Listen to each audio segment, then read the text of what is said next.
মার্চের ফিফা উইন্ডোতে ভারতের বিপক্ষে বাংলাদেশ এশিয়ান কাপ ফুটবলের বাছাই পর্বের একটি ম্যাচ খেলবে। সেই ম্যাচকে সামনে রেখে বাংলাদেশ প্রস্তুতি শুরু করবে। জানা গেছে 28 ফেব্রুয়ারি থেকে ক্যাম্প শুরু করবে বাংলাদেশ। পূর্ব প্রস্তুতি অনুযায়ী সৌদি আরবের আল তায়েফে প্রস্তুতি চলবে 12 দিনের জন্য, যার শুরু 5 মার্চ থেকে এবং 17 মার্চ দেশে ফিরে হামজাকে বরণ করে নিবে বাংলাদেশ দল, এমনটাই শোনা যাচ্ছে। এবং হামজাকে বরণ করে নেওয়ার পর দিনেই বাংলাদেশ সরাসরি চলে যাবে ইন্ডিয়া বা ভারত। সেই ভারতে বাংলাদেশ 1 থেকে 2 দিন সময় পাবে, তারপরে বাংলাদেশের প্রস্তুতি ম্যাচ।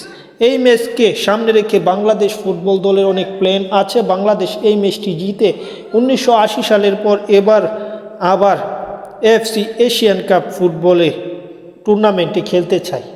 যাই হোক, খেলার সকল আপডেট পেতে চ্যানেলটি সাবস্ক্রাইব করে থাকুন।